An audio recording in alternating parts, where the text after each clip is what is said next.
In the curriculum on the journey to financial freedom, there are different modules that needs to be understood, which is another reason why you need to get the book. The first thing that needs to be understood is to do what I call a financial diagnosis. So when you get any of those books, the first thing that you see repeated in each of the book is a financial diagnosis, so that you'll be able to know exactly where you stand, because most of the time we are not true to ourselves and we try to compare ourselves with other people and then we miss things. So financial diagnosis is the first thing that needs to be done so that you know exactly where you stand. And that's why I said, if you go back to what I shared when I came for the Anchor conference, I spoke about the pyramid of wealth and helped us to understand where we stand, so that once you know where you are, you will not compare yourself with other people. You will quickly develop a game plan to walk your own personal path.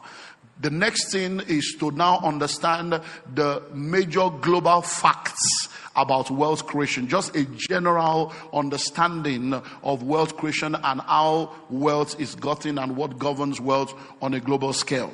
The next thing, which is what I now want to share with us, is to now understand the laws that can help you to create wealth. So today I want to talk to you on understanding the laws of wealth creation. Understanding the laws of wealth creation. But it's very important for us to lay a foundation, because when we become born again, a lot of us don't realize that being born again does not suspend the use of our senses.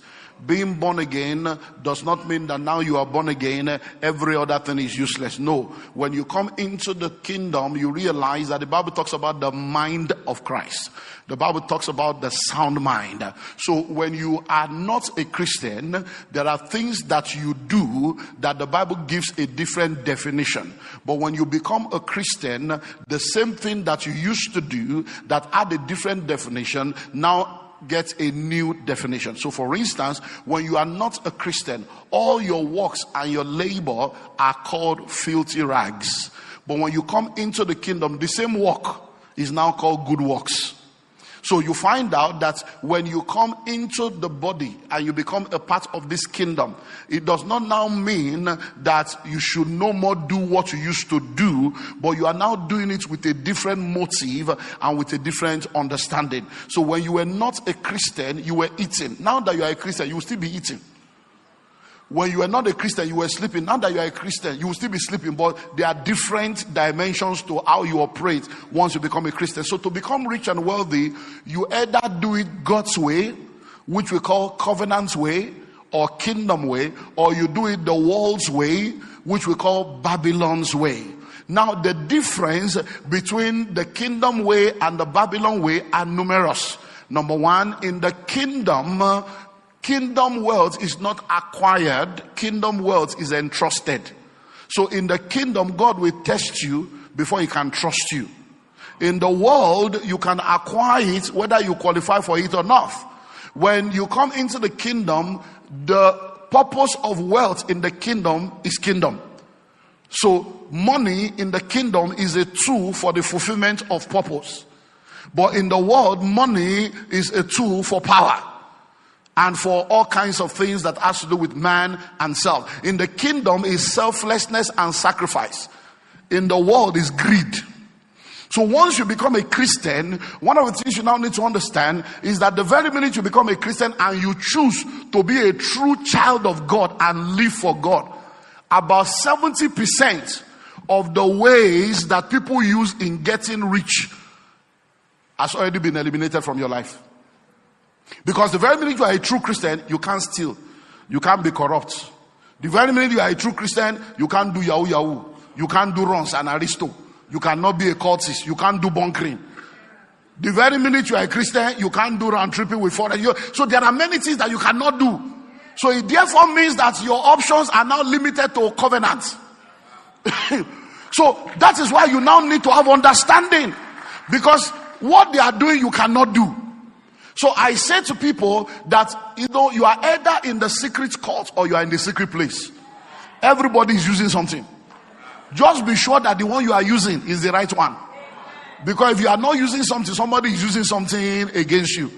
So when you come into the kingdom, understanding is very, very important.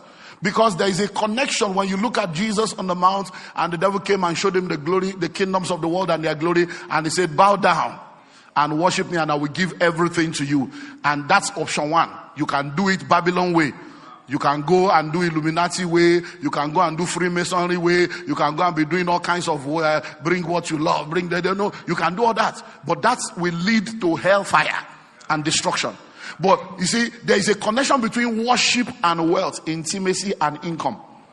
So when you come into the kingdom, you need that understanding. So that you will not think that, oh, I'm born again and all is well. Because a lot of Christians are very sincere, but they are sincerely wrong. Very sincere, but they are sincerely wrong. Have you noticed that as powerful as prayer is, a lot of prayer warriors are the poorest set of people? Because they just think that I have prayed, God will take care of everything. No. There are things that you need to do. Any Christianity that places the total responsibility of your success on God and God alone is a false Christianity. You have a responsibility. You have a part to play. And that's why we have raised a lot of lazy, irresponsible Christians that are jumping from place to place looking for Bishop Yellow, Apostle Green, Reverend Purple, that have a special anointing to anoint them to prosper. It does not work like that. Life is governed by principle.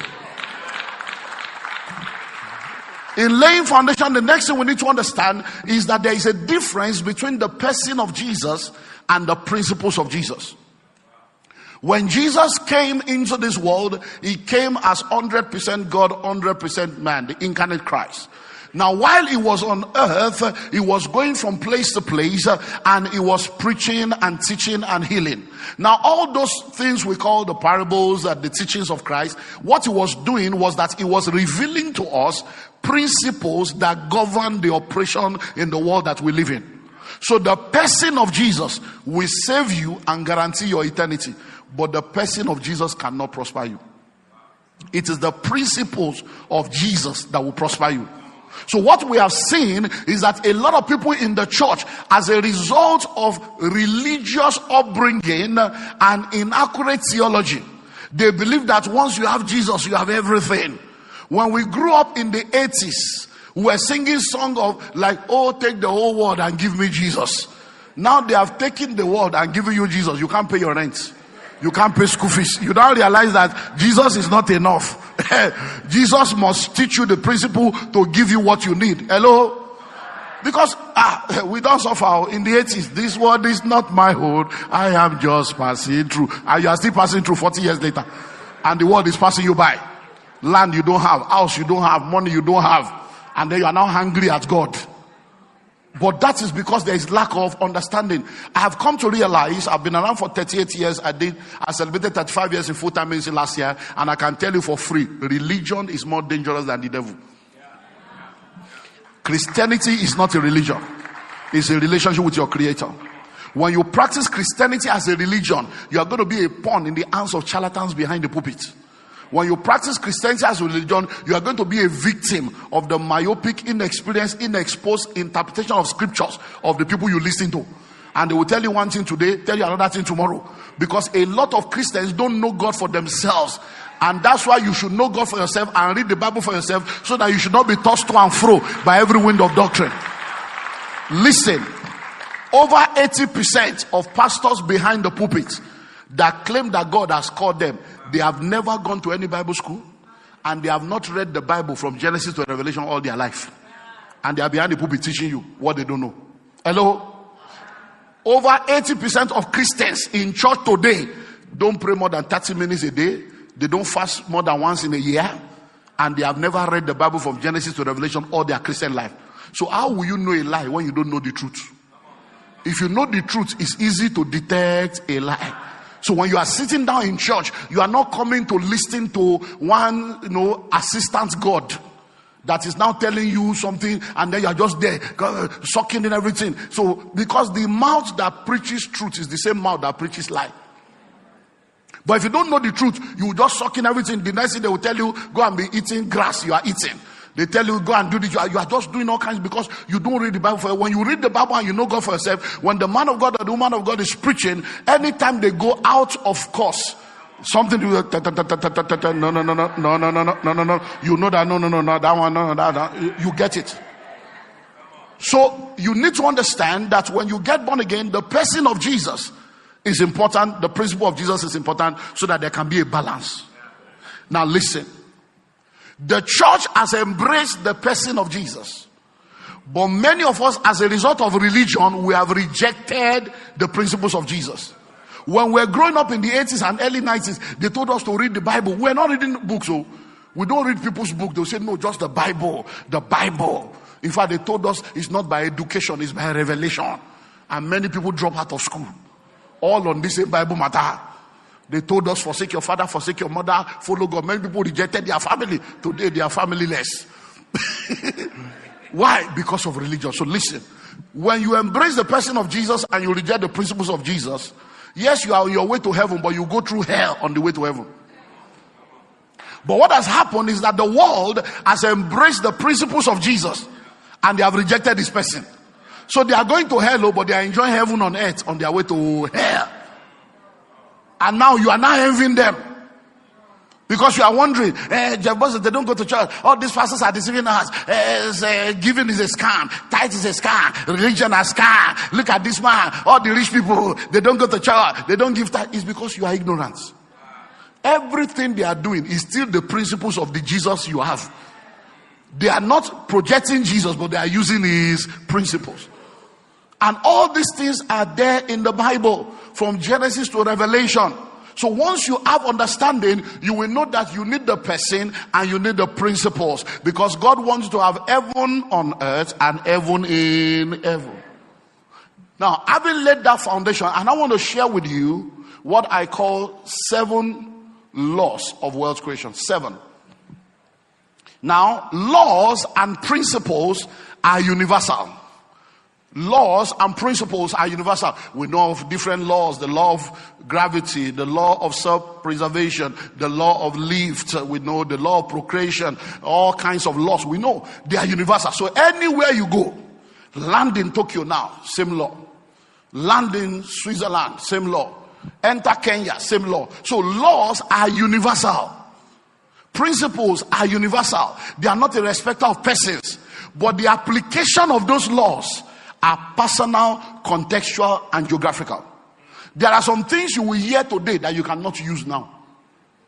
You have to document it and put it on the shelf for the future.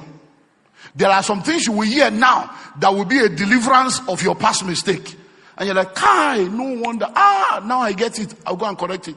So every time you hear a truth, know that this truth is important for your life, but look at your present context. Because I've seen people that will go into a seminar and they will tell them, you need to start your own business, be your own boss. And they'll go and resign on Monday. You don't have any savings? You don't even know what next to do. You say, because one man of God came, the keyboard was moving.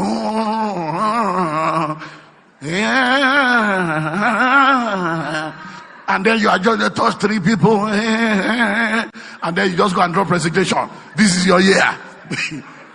And then you are now sitting down, no money, nothing. What do you want to do? I don't know, but God will lead me. You are confused, sir. Hello? So, principles are universal, but the application of those principles are what? Personal, contextual, and geographical. So you have to ask yourself, what is my own personal situation right now? This thing I'm hearing is very good, though. Because when you talk about, you need to save. Somebody is owing 15 million. And you are telling him to save. Yes, savings is a lot, but right now, let me pay the debt and come out. Let me come from below ground zero first. So you now need to understand that it's personal. It doesn't mean that the person telling you to save is lying to you. It just means that, yes, I need to save. So you now know you shelve it as a principle. But for now, let me come out of this debt first.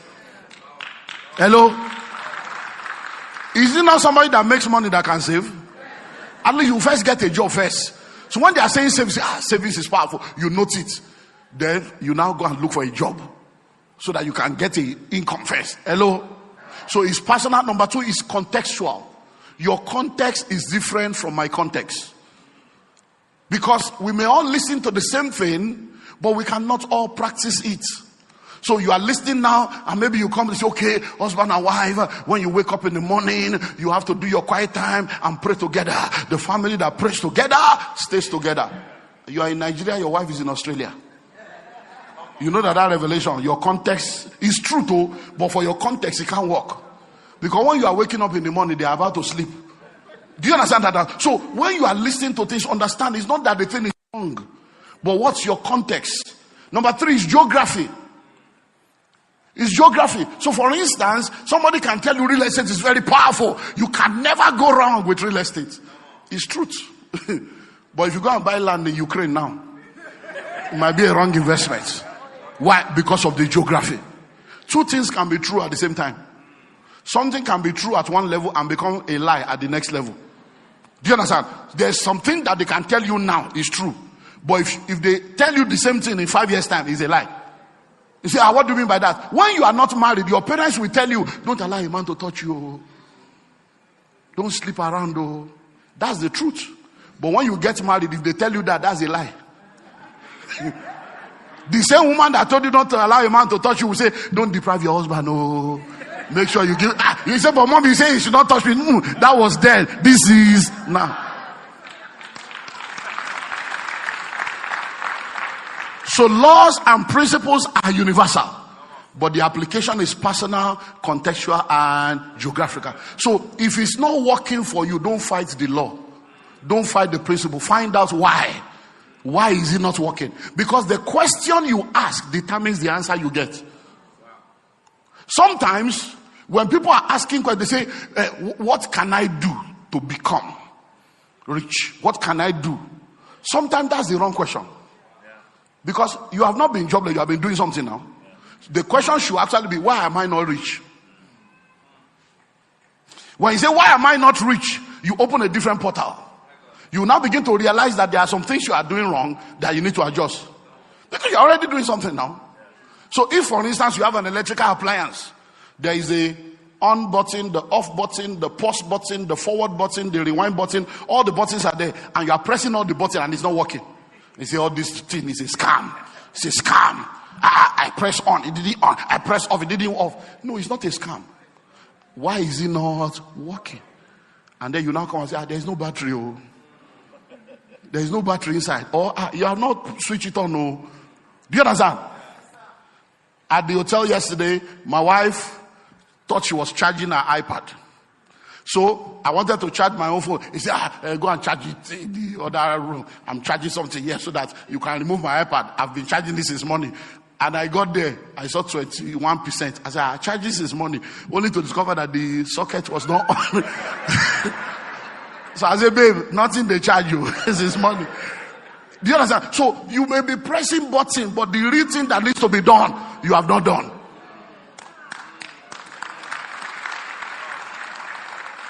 So that's why we need understanding. So laws of wealth creation. 7. Number 1. The first law of wealth creation is the law of financial education. The law of financial education or financial intelligence. A lot of us are financial illiterates. And because we are financial illiterate, we don't have money. If you know better, you will do better. The more you learn, the more you earn. Your learning capacity determines your earning capacity. So, but schools don't teach financial education. So it's possible for you now to have master's degree in business administration, yet you cannot run a barbering salon successfully. You can't run a boutique successfully because you know the theory, but you don't know the practical. It's possible for you to have PhD in economics, yet you cannot manage your personal accounts. It's possible for you to be a chartered accountant, you can't charter Uber. Why? Because you know the theory, but you don't know the practical. Having PhD in swimming technology does not make you a swimmer. But an illiterate in Bayelsa can outswim you. Do you understand now? So it's not about, so there's nothing wrong in education. But if you are going to become rich, academic education does not translate to wealth creation. That's why the lecturers are going on strike when they don't pay their salary. Now, if you are going to become all that you are supposed to be, maximize your possibilities and be the best version of yourself, there are 5 dimensions of education that you must have. 5. Number 1, you need spiritual education. You need to know who you are in Christ, what Jesus has done, and what is yours as a result of what he has done. So that you will not be a pawn in the hands of charlatan, you will not be a tool in the hand of the enemy, you will not be a victim. You need to understand who you are in Christ, what you have in Christ, whose you are. Spiritual education. Number 2, you need personal education. You need to understand yourself. What are your strengths, your weaknesses, your likes, your dislikes, your temperament? You need to understand yourself, because if you don't understand yourself, you will not be able to succeed, because you will be deploying yourself in the wrong direction. Listen, if you rate a monkey according to its ability to swim, the monkey will be a failure. If you rate a fish according to its ability to fly, the fish will be a failure. So when fishes try to fly, they fail. When monkeys try to swim, they fail. But if you know yourself that you are a fish, you will stay inside water.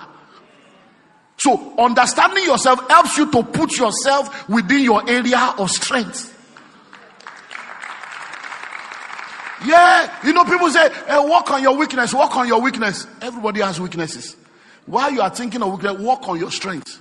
When you become so strong in your strength will take care of your weaknesses. So, because many times, because we don't know ourselves, we have all this one. I believe I can fly. I believe. Look, if you can think it, you can do it. You cannot fly. You are not a bird. You don't have wings.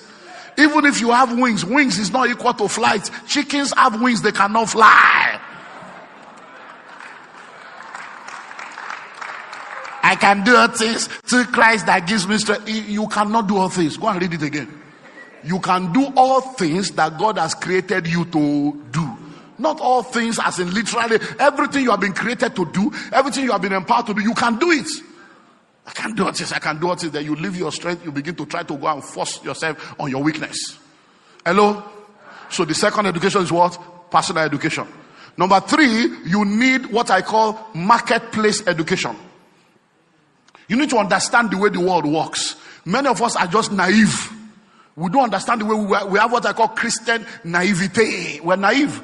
You just go there thinking that everybody owes you something, thinking that the world will, because you are a good person, things will just work for you. It doesn't work like that. Life does not give you what you deserve. It gives you what you negotiate. It gives you what you fight for.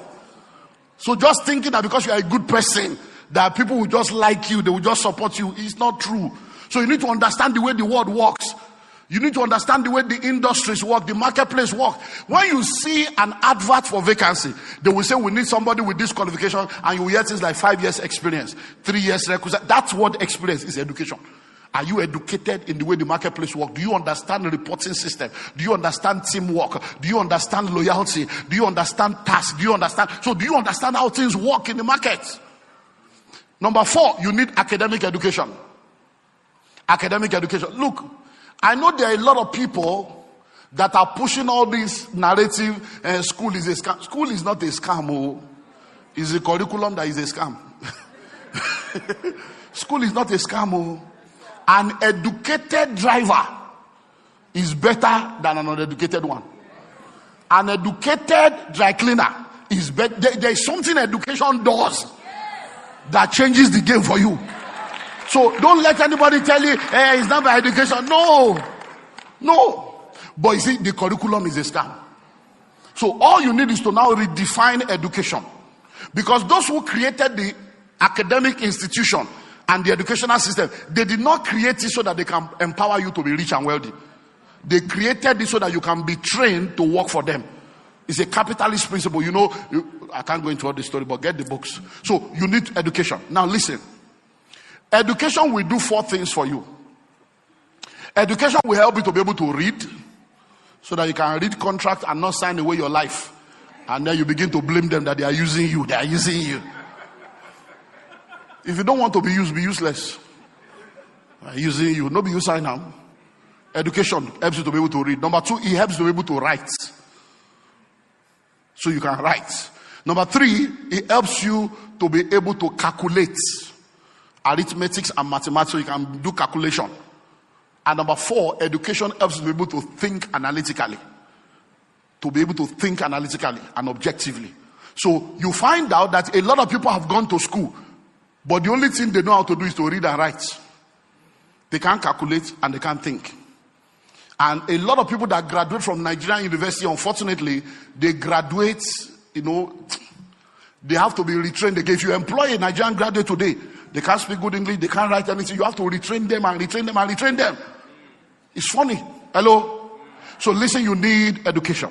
Now, when I say the curriculum is a scam, listen to this, especially those of you that are into education. Over 80% of what they teach you in school is useless when you graduate. It's useless. So when you are going to school now, think very well. Those of you that are taking, your children are going to study courses. With the way the world is going right now, with the way the world is going, many of you are still trying to fulfill your missing opportunity in the life of your children. So you want them to go and study a course that you did not study. You want them to go and study a course that will put a prefix before their name. And that's not the way forward. Hello? So they need to study a course that will help them to solve the problem of tomorrow, not the problem of yesterday. So the curriculum needs to be rejigged to prepare people for the real world. So I call it the learn to earn academic curriculum. So that when you finish school like this, you should be able to start something, to start earning without looking for somebody to give you a job.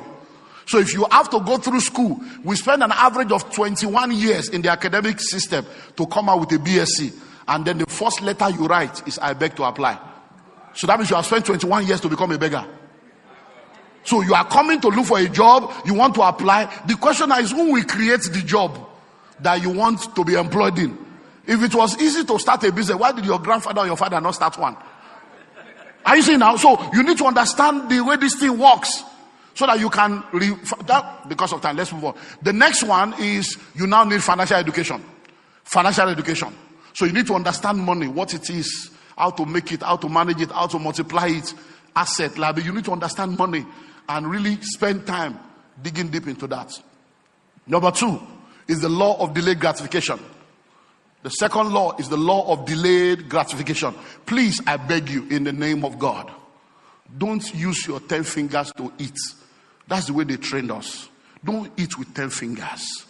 The money a child sees in the morning, they say they use it to eat bean cake, akara. Don't spend, you see, your life is in seasons. Morning, afternoon, evening, and night. The morning season of your life is the first 25 years. It's a season to learn. The afternoon is the next 25 years. Is a season to earn. The next 25 years is the evening. Is the season to turn around and mentor. And the final 25 years is the time to rest. If you misuse your morning, you will regret it in the evening. Many of us are going through black tax and African problem now because many of our parents messed up their morning and their afternoon.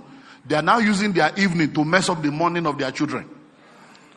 And children are now carrying load that is bigger than them. Because the child now has to take care of father, mother, and siblings. The children you did not give birth to. Because you see a lot of poor people, they give birth to children as if they're trying to win an award. Every year your wife is getting pregnant. They can take if this one don't make them, this one go make them. We are giving birth to children like sardine. Many parents today, they are giving birth to children. The children to them is as this is my retirement plan. Your children are not your retirement plan. Children are not a retirement plan. You cannot put that kind of burden on your children. If not with this breast where you suck, that's witchcraft. That's witchcraft. Let them live their life. Hello? So it's the law of delayed gratification. There are only 3 things you can do with money. When money comes, you can only do 3 things. Number 1, you can waste it. Number 2, you can spend it. Number 3, you can invest it. Waste, spend, invest. Foolish people waste money. Average people spend money. Wise people invest money. Which are you? Are you a fool? Are you average? Or are you wise? So if you are the Nino lower category, let us eat and drink for tomorrow we die. Money is for spending. Then you are a fool. Hello? You are just a waster. Listen to me. There are people sitting down here today that will look back and say, if I knew what I know now, I would not have wasted money the way I wasted it. Many of you, the money you wasted on your wedding alone, wedding, 17 years ago, even the photographer collected 200,000 and a plot of land was 200,000, and now you are still a tenant. You spent so much money on that wedding. You borrowed car, you wore gown, you wore everything. Today now, you can't pay school fees for the children you have brought into the world. Even the naming ceremony of your first child, you block streets. And now the road is blocked. Delayed gratification. As money comes, don't waste it. Because if you begin to make money, there are many of you young boys, young girls now, you are making money, you have a good job, you are not married, your responsibility is not much. This is the time to start things for the future. Because listen to me, my mother will always say, June and July, like, June and July. Life is June and July. One is 30 days, one is 31 days. And my mother will always say, no matter how much February, because if February is to my 30. There is no way February will run. He can't enter 30. Every 4 years, he will enter 29. Hello? So many of you young boys, young girls, you are in IT, you are in the corporate world, you are doing international work, you are making money now, no husband, no wife, no children, but you are buying designer bag when your destiny is not designed. You are fixing eyelashes, fixing nails when you have not fixed your life. You are buying bone straight when your life is not straight. You have 3 handset like a 419. You don't have any shares in the telecom industry. You are wearing 3-piece suits. You don't have 3 plots of land. Something is wrong with you. Something is wrong with you. This is the time to tie that money down in an investment, tie it down in things that will change your life. Because you will wake up one day and discover that it does not always work like that. You will just come into a season and money is not flowing the way it used to flow. And you say, Kai, I wish. That's why we're here. So the law of delayed gratification. Number 3 is the law of savings. The law of savings. You need to save money. If you don't save, you are not safe. When you study the Bible, it's there. All these things are there. The world that we live in, when Joseph came to Egypt, the dream that Pharaoh had, the Bible says that he had the dream, the lean cow swallowing the fat cow, lean whey swallowing, and he had it twice. And when Joseph came, he said, this is the interpretation. You had the dream twice because God is showing us the way the world will operate. It's called wealth cycles. There will always be 7 years of plenty, 7 years of famine. So the principle is that seasons of plenty and seasons of famine will always be in the world. So what you do in the season of plenty is what will help you in the season of famine. So most of the time, when you see yourself going through crisis, it is a report card of the kind of life you have lived when you were making money. It's just a report card that is coming out. Hello? So you should have seasons where no matter what is happening around, you always have goosey because you have saved. Let me show you the Bible. You see, a prophet stepped into the palace of the Eden king. His name is Elijah. Comes into the palace of Ahab, the Eden king, and he says, in the presence of the Lord before whom I stand. Why? Because he was a carrier of the presence of God. So when he came into the palace of the hidden king, he said, I'm standing in the presence of God, not in your presence, because I came with the present. And he now said, there shall be no rain but by my word. Now he was a prophet, but he didn't understand a lot of other things. So by virtue of that prophecy, he changed the vegetation. No rain equals to no harvest. No harvest equals to no food. No food equals to hunger for everybody, including the prophet that prophesied. Including the prophet that prophesied.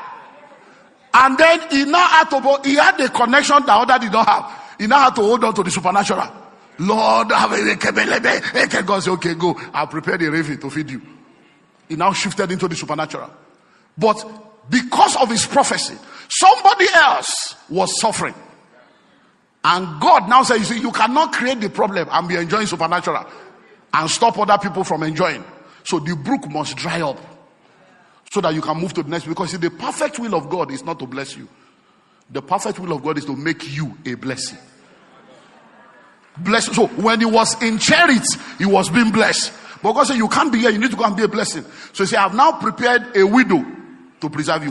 But people of God, she was what? A widow. Are you listening? No, I'm going somewhere. She was what?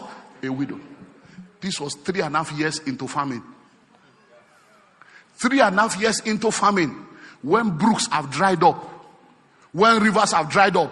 By the time the prophet shows up, she said, I have water. Where did she have water? 3.5 years into famine. She stored it. She had food. What has she been eating for 3.5 years? What she saved was saving her. It was when the savings was about to expire. that God now sent the prophet so that she can now release the remaining as a seed to go into the supernatural. But you now, you are a widow and you are a liability to the church. I'm a widow, and so you are a widow. So when you were not a widow, what was your impact in the church? When you and your husband were in church and you had money, were you tithing? Were you giving? Were you in a department? Were you going for evangelism? Were you committed? Now you have lost your husband. Yeah, there is no love in that church. Was there love in your life before you lost your husband? Church should now carry out the responsibility of the life. Go and read your Bible. Go and read your Bible. The Bible says widows should be taken care of by their family. It's only widows indeed. That is no family, nobody to help you. You will now come to the church. You will now be fasting and praying. You will be committed. Then church will now take care of you. Not that you know, widowhood is not a license for poverty. Hey, I'm a widow. I'm a widow. No. This woman was a widow taking care of a prophet. Hello? Someone say savings. So you need to save. Save at least 10% of every income that comes into your life. When you save, savings is not an investment. But you need savings in order to invest. Everyone should save a minimum of between 6 to 8 months of their living expenses in cash. So that when life happens, you have 6 months to 8 months to reinvent yourself. I've been saying this for decades. When COVID came, we saw what happened. A lot of people that you thought were okay, COVID revealed their deficiency. Some people died in COVID that you thought were rich people. Were doing GoFundMe to gather money for their widow. Why? Because they have official car, official coffin, official accommodation, official travel, and all the money they were making, instead of tying it down into investment that will help them, they did not do what needs to be done. So you need to say, somebody say save. So what you save today will save you tomorrow. Number 4 is the law of asset acquisition. The law of asset acquisition. Riches are cash based, wealth is asset based. When you say a man is rich, it's because he has money. When you say a man is wealthy, he has asset that is producing money. So you need to have assets. So one of the reasons why you save is so that that savings can now be used to acquire assets. What is an asset? An asset is anything that appreciates in value. An asset is anything that appreciates in value. What's an asset? An asset is anything that produces cash flow. So when you are investing or acquiring asset, you are thinking, this thing I want to use this money to buy, will it increase in value? When you buy that car and move it out of the car lot, the value reduces. I hope you know that the Range Rover of those days are the towing vehicle of today. Hello? Range Rover. In those days, they are the towing vehicle of today. So all this one you are buying car as if you are buying a coffin. Something is wrong with you. I'm telling you. You are just buying car. You don't have any assets. How can you have, I don't know about Abuja, but in Lagos, it's so terrible. The educated ones are the tenants. The illiterate are the landlord. I'm telling you, educated people. Look, I have property that people are paying me 8 million per annum rent. And I'm like, how people in normal 8 million. I collect it all, but I'm feeling sorry for them. Because if you bring 16 million, I can give you a 2-bedroom bungalow with 16 million. That will be your own forever. Do you understand? And you are paying me 8 million every year and they are paying. Hello? There are people paying rent of 12 million in Lagos, 15 million. So they will pay 15 million naira rent and now pack a 40 million naira car there and think that they are normal people. You are not normal. Something is fundamentally wrong with your thinking faculty. Hello? And then the landlord will now be calling them Oga tenants. Oga tenants. I hope that foolishness is not in Abuja. You did. So you people, you live fake life here too. So the law of what? Asset acquisition. There are many asset classes that can help your life, but the greatest asset I will advise you to get is real estate. Real estate is very powerful. Is the greatest vehicle of wealth creation that also doubles as a vehicle of wealth retention. So I say to people, don't do cash banking, do land banking. Because a city today was a village yesterday. A village today will be a city tomorrow. In 2008, we bought 70 acres of land in New Cairo. We bought it 50,000 naira per plot, 2008. The estate is still there now. I have like 50-something buildings to roofing level that we're selling now. The land is now 10 million naira per plot. 10 million. For a land we bought in 2008 to now. You know, see how you done long. But that 2008, you also had 50,000. You could have bought it. But you bought a wristwatch. That 2008, you had 300,000. You could have bought an acre, but you bought a phone. You bought BlackBerry. Now you are black and you are blurry.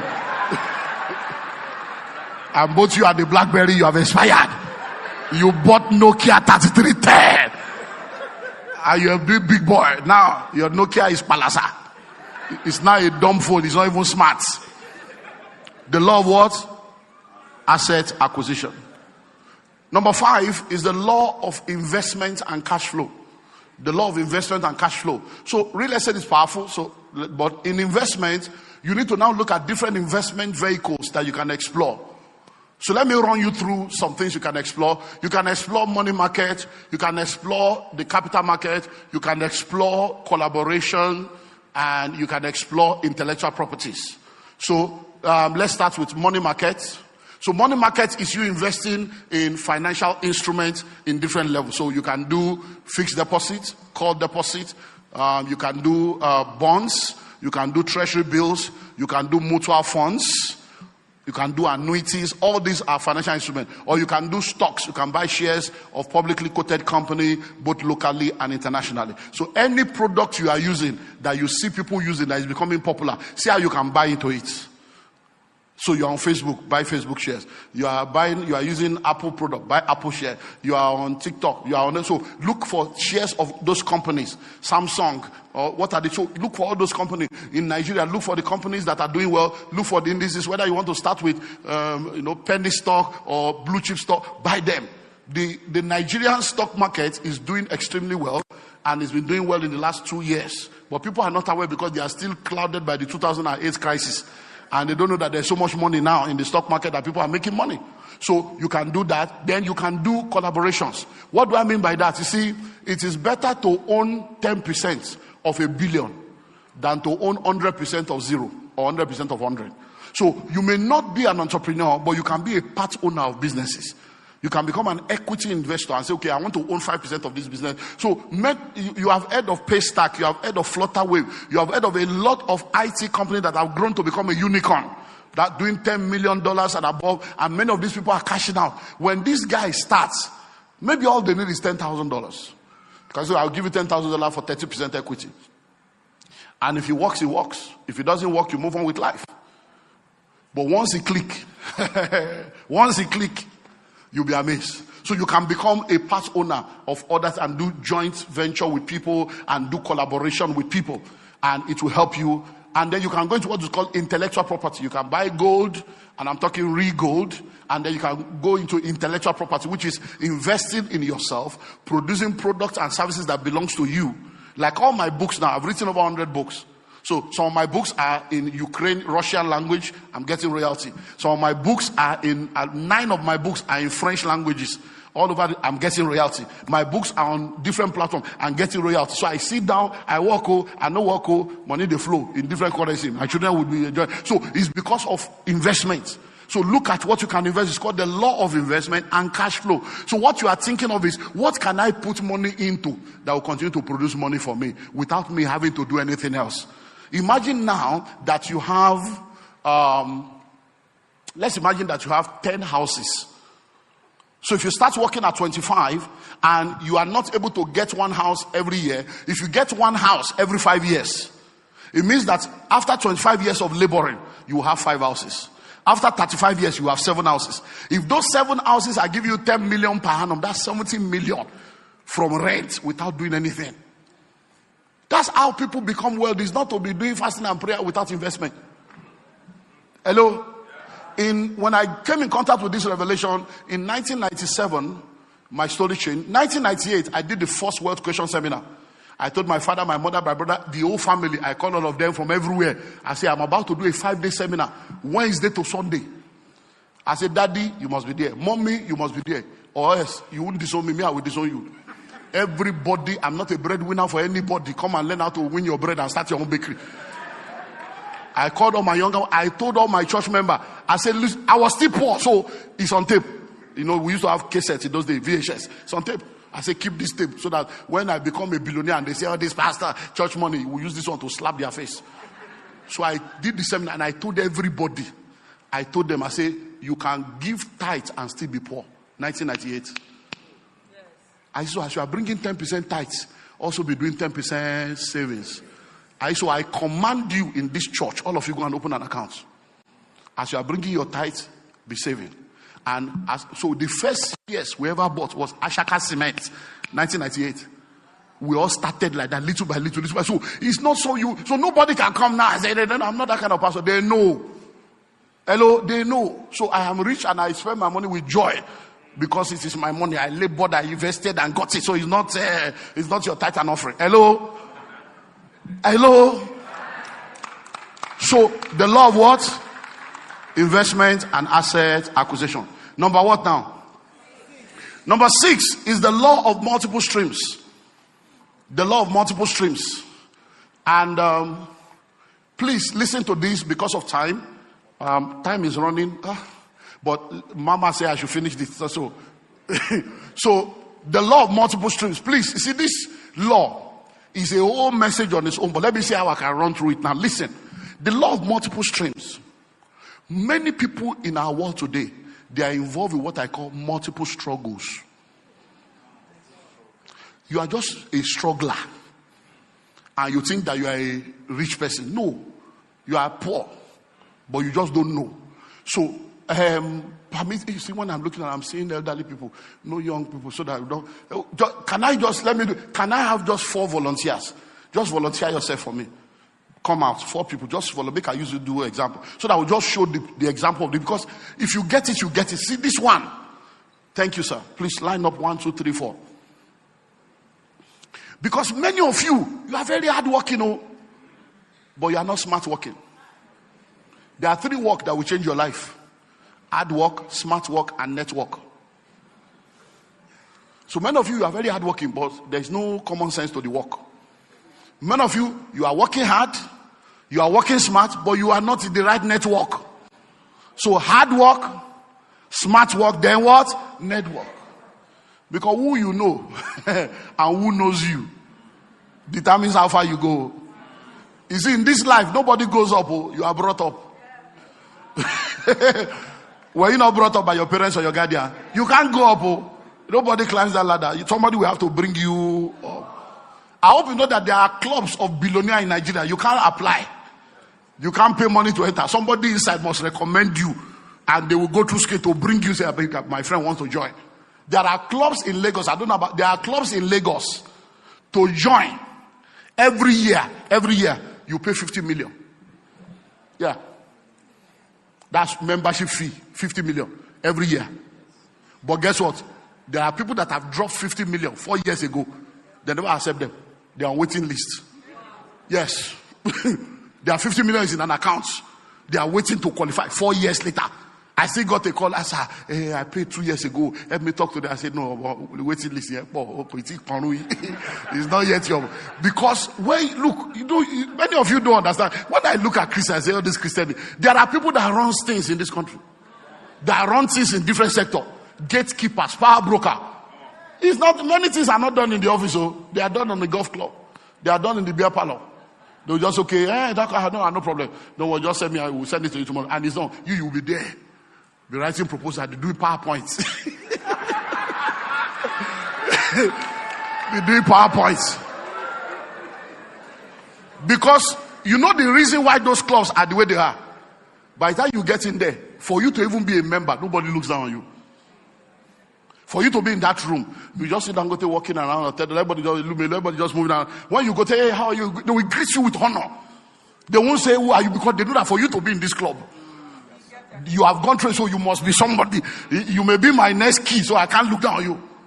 So all this way you are fixing an appointment. They say, come 8 months later. It's just, I'll be trying. Oh, no problem. This is my car. Hello, done. Hello, so I'm going. So now, You know what many people do? It's called multiple struggles. It's almost possible now that when you go outside the church now, you see some people that will be selling after church now. They will open their booths. They are selling wigs, selling perfume, selling clothes, selling shoes, they're selling all kinds of things. Those same people have a job, but they call it side hustle. That's why you are still hustling. So now, let's look at these 4 people. So, what's your name, sir? Celestine, sir. Celestine Babayaro. So, Celestine. So, let's use case study. They are all Celestine. So, Celestine is a teacher. Hello? He teaches in a school. And he earns 500,000 every month. But see, Celestine is not just a teacher. But Celestine has a car. And when he's going to work in the morning, he uses it for transport. When he's coming back, he uses it for transport. Weekend, he does transport. So Celestine makes money with transportation. And sometimes, apart from the 500,000, he can net 200K with the transportation. So Celestine is now earning 700,000. But see, there's something about Celestine. Celestine has a good voice. So, and sometimes they invite him to be an MC or to be a compere. So sometimes in a month he does 1 gig, 2 gig, and sometimes he charges 500. And so Celestine, the MC, compere, comedian, sometimes in a month he does 1 million. So 500 plus 200 plus 1 million, 1.7. Now, the amazing thing about Celestine is that he's also a trainer. So he speaks in different events, he facilitates, and sometimes he hosts his own seminar. So sometimes in a quarter, he nets another 3 million from here. So now listen, Celestine 500,000 plus 200 plus 1 million plus another 1 million. That's 2.7 million.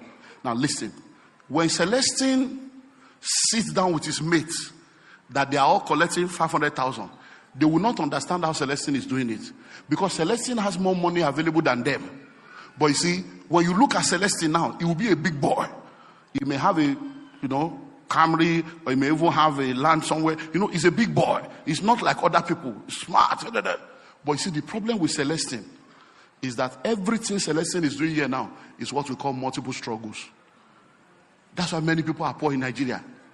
You know why? In order for Celestine to get 500,000, Celestine must be there. In order for Celestine to get 200,000, Celestine must be there. In order for Celestine to get 1 million, Celestine must be there. In order for Celestine to get another million, he must be there. So the day Celestine falls sick, all the money falls sick. The day Celestine dies, God forbid, all the money dies. That's what happened when many of you thought, when my father was alive, we were very rich. But when my father died, your father was a poor man. He was not rich. There is no rich man whose money dies because they died. Do you understand? When say, my husband was very rich, but when my husband died, your husband was a poor man. He was a struggler. He was exchanging his time and energy for money. And when the time and energy, which is a limited resource, doing good, the income died.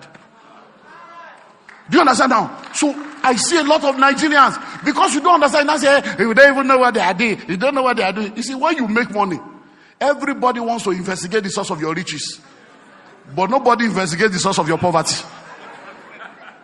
Has anybody come to me to say, why are you poor? We need to make you a personal project. This poverty, no. It's when you become rich, they are interested. So this is multiple struggles. So I see many of you, you work in the bank, and then you import goods from China, from Turkey. You are selling perfume, you are selling this, and then you are cooking food the weekend and packing food for people selling. You are a struggler. They don't become billionaires like that. Hello? So this is multiple struggle. What is multiple streams of income? So let's look for another format. Let's bring it up now. So this is Celestine now. So multiple streams of income is, Celestine is a teacher. But now, because he understands financial intelligence, instead of him using the car to do big boy, what Celestine will now do is, he will now get a driver that will be doing the transport business. So in the morning, the driver will pick him up, drop him in the school, and go and be doing the business. The driver will come and pick him up when it's closed, drop him at home, and go and do. So whether he works or he doesn't work, the car is working for him. So now, Celestine now has a transport and haulage company that is producing money with or without that. So now, Celestine is into MC, compare, and whatever. If he has to be doing everything by himself, they will be asking him, is you we want? No. What he now does, he monetizes and turns it into an academy and a system. So he sets up an MC company, a compare company, and he becomes the CEO. And he gets other people to come and apply under him, and he manages it. And he said, look, if you want an MC, contact Celestina Incorporated, not Mr. Celestine. He has become a corporation. So when people are coming, they are dealing with a business. So he can send anybody to go and represent the company. So they are building a brand, not around a personality, but around a product. Do you understand that now? Which one are you again, number 4? Training. Okay. So he set up a training company. And then they have manuals, they have curriculum, and they have a group of facilitators that come together. So what you are doing is not that you are inviting people. As I'm standing before you right now, I am Pastor Olumide Emmanuel, but I'm also Dr. Olumide Emmanuel. Pastor Olumide Emmanuel is different from Dr. Olumide Emmanuel. Pastor Olumide Emmanuel is a pastor. He doesn't charge. Counseling is free. Freely you have received, freely you give. Salvation is free, but you buy Bible. But now, Dr. Olumide Emmanuel is not free. Oh, I didn't go to Harvard for free. Oh, hello. So Dr. Olumide Emmanuel will charge you and send you invoice. Counseling is free, but consultancy attracts a fee. Where there is a voice, there is an invoice. So if you invite me now and say, okay, we want to come and be a blessing to our church, there's a different track that you will follow. But you say, oh, our company wants you to come and train, and there is a different track that you will follow. So what does it do? It does the same. So there are trainings going on now. We train company, we train government, we train different countries, different parastatal management training. We do all kinds. I don't necessarily have to show up. But the same quality. If they now say they want to look at the man, then if you can pay, you get it. Because when people don't pay, they don't pay attention. So you set it up. So now what happens is Celestine have set up group of. So Celestine can now decide to say, I'm not doing teaching again. And people will say, how can you leave a lucrative job? Who did this to you? But they are wondering. But Celestine has produced something. So he's not the one working for money. Money is working for him. So multiple streams of income is you having different vehicles producing money for you without your direct involvement. That's multiple streams of income. Do you understand that now? God bless you. So now, still on these multiple streams, let me now run you through 5 levels. And then I'll tie it to the 7th law and we close. Now, you must have multiple streams of income across income types. Income types. All these things are in the book. So, income types. Now, what do we mean by that? There are 3 types of income. There's what we call once and only. They call it end income. You labor once. For that one labor, you get paid once. So that's one kind of labor or income. The other one is once and always. You labor once, but for that one labor, they continue to pay you forever. So now, when I come to speak, is one labor. I get a speaking fee if I'm speaking in a place where I'm collecting a fee. But they won't pay me again because until I come again, they won't pay again. So for me to be paid again, I have to come again. Do you understand? Now, if you are a fashion designer, you sew a wedding dress, they pay you. But they won't come back and pay you again tomorrow. To pay you again, you must sew another one. So that's one kind of income. You should not stay on that level because that means you will struggle all your life. The second one is you labor only once. But for that one labor, you are paid continually. So now, I'm a landlord. I have properties in different states and in different countries all over the world. So every month, rent is coming from all the countries. So, but I only bought that house once. I only built that house once. But for the next 100 years, they will be paying rent and renovating it for me. So that is another kind of income. It's called once and always. The books you are buying now, I wrote the book once. But for the next 100 years, people will be paying for that book. So the third one is free flow.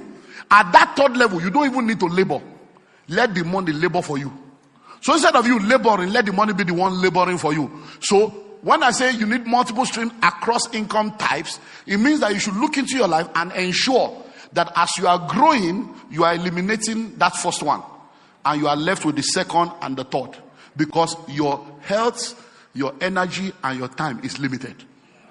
So you can't continue to exchange your time and energy for money until you are 50 and 60. It's an error. Number 2 is multiple streams across industries. You cannot have money and all your money is only in one industry. Look, when COVID came, I had billionaire friends that struggled. I had a friend when we were talking, say,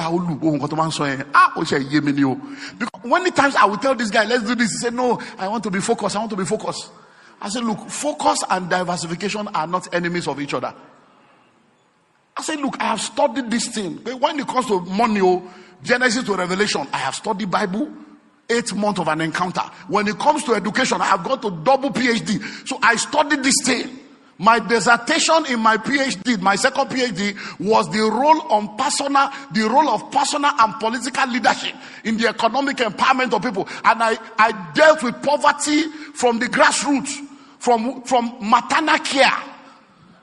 The hospital you gave birth to your child in, the health of the mother that gave birth to the child, how it affects the kind of child that is born. So I told her, I said, look, it will just be arguing, no problem. Guess what? This my guy is a billionaire. He has 4 hotels, 6 multipurpose halls.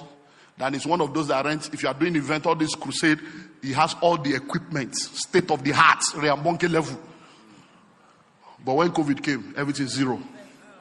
No event. 6 event center. This guy was doing 300 million a year. In COVID, the guy was on 0 level. You now know the funnest thing. Because people were locked down in the hotel, he could not evict them. So they were sleeping in the hotel for free for 6 months. He was burning generator. They used inverter died. He was still feeding people. They were saying they will pay later. Those that had card in the system, they were collecting money from the card until the banks shut down. What are you talking about? Why was he in that trouble?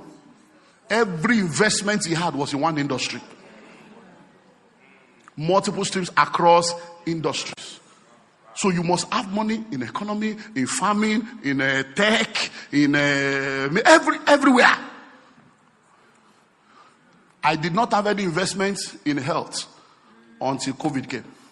When I sat down at home, and every time I hear essential worker, I told myself, I hear Lewis, okay, it's essential. But all these are not what we carry. We are not essential workers. These medical people are the essential workers. I didn't have any money in the.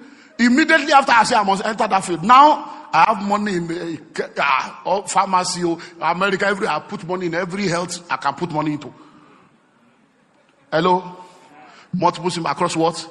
Industries. Number 3, multiple streams across geography. I have a friend, my very good friend. Every investment he has is in Ukraine. He left Ukraine after 30 years as a refugee. With nothing. The only thing he has is 2. Number 1, the house I bought for him in America, and the property he has in my estate in Nigeria. Those are the only 2 things he has after 30 years. But why? All his investment is in one geography. Do you know what happened in Zango Katav in those days? Do you know that people have property now in Bornu, Benue, and all that they cannot go? I have one of my sons, he's a billionaire. He's one of the major gold dealers. He can't enter his gold in Zamfara. They have blocked him out. I have another man, a billionaire, a 71-year-old man, 4,000 hectares. The number 2 farmer in the whole of Ilorin Kogi area. The man is struggling now. All the money he has in the bank. He said, sir, I don't understand this thing again. He can't enter his farm when S-Men came. 4,000, not acres, or hectares. He's thinking, he can't enter his own farm because of insecurity. The money he had in the bank, this guy had over 4 billion naira in bank. I told him, Baba, let's change this money to dollar. Let me help you invest in abroad. Hey, multi that guy. I'm all this American thing, I don't understand. Let my money be in that bank. before it's very high. The $4 million, $4 billion naira, that and dollar was 300 and something. Before it's very high. The 4 billion is useless. Before it's very high. So multiple streams across what? Across geography. Number 4, multiple streams across currency. None of you that say you are rich, you are just a poor man. If we change all your money to pounds now, you see that you're a poor man. It's only in naira you are making noise. When they wanted to redecimalize the naira like CDs, Nigerian billionaires were provoking. Because they know, say, all these millionaire, you will just become a poor man overnight. So, you need multiple streams across what? Currency. So, those in my mentorship platform, within 2 years maximum, you must start making money in dollars. Because that's the currency of trade in the world. So, you can't be in Nigeria. Everything is naira. Now, many of you are sitting down here right now. You say, my children will go to school abroad. Now, naira, you go change to that abroad. Hello? Imagine paying school fees of $14,000 2-3 times a year. Do you know how many people have brought their children back to Nigerian schools because of pounds? Because of dollars? Hello? So you need to have what? Multiple streams across currency. You can't be making money only in naira. If you want to buy property abroad, we are here. I have office all over. I can get you property in London, anywhere. Contact us, we'll get you property. A whole house, you go to collect rent every month. So these things are there. So instead of you just keeping the money there, do you know that 17 million is $10,000? Now, average. 17 million, no, $10,000. But if you leave that 17 million there, by next year, what 17 million can buy this year, it will not be able to buy. But if you change it to $10,000, join the fractional ownership. 10 of you, 10,000 into 10 places. You buy one house, $100,000. And you start earning $1,000 every month immediately. And the house is your own forever. No mortgage, cash. You have 170 million, you buy a whole house. And that 170 million, if you put it in the bank before your very eyes, is the value. Across what? Currency. Finally, multiple streams across realms. And that will now bring me to the 7th law, realms. Many of you, all your money is in the natural realm. You don't have anything in the realm of the spirit. Where your treasure is, there your heart will be. So multiple streams across realm. You must make sure that you are not only rich on earth, you are rich unto God. And that brings us to the 7th law, is the law of covenant compliance. The law of covenant compliance. Please, don't let people mess you up with all these confusing things people are saying. In this life, giving is a law.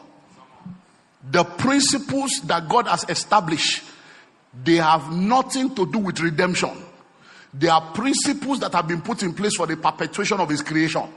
Anybody that applies the principle will get the benefit. Unbeliever will plant and they will reap.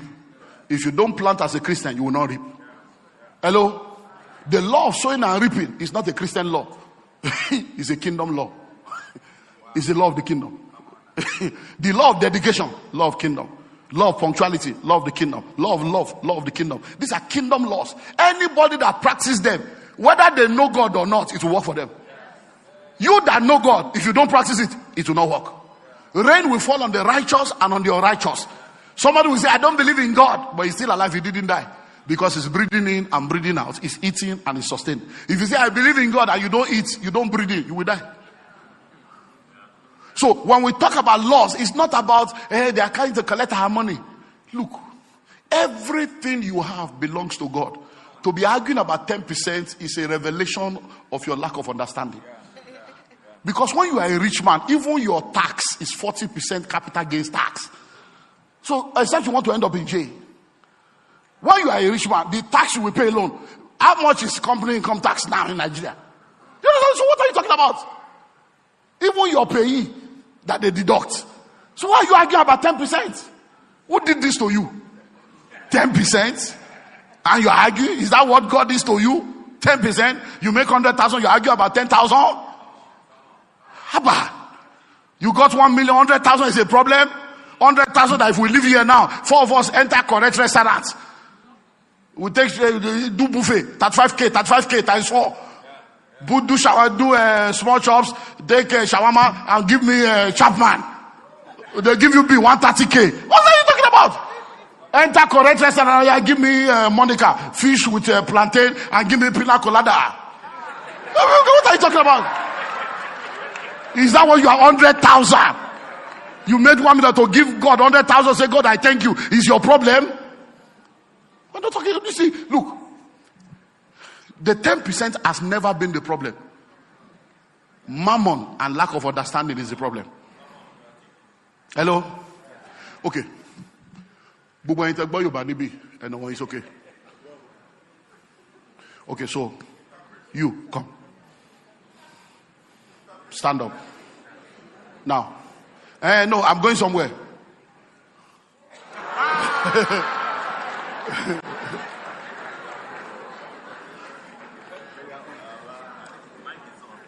Okay. So you don't understand Yoruba. So you didn't understand what I said. Okay. Now, please listen to what I'm. Boshedruye. Monile pupoka kriaye. Shofele above.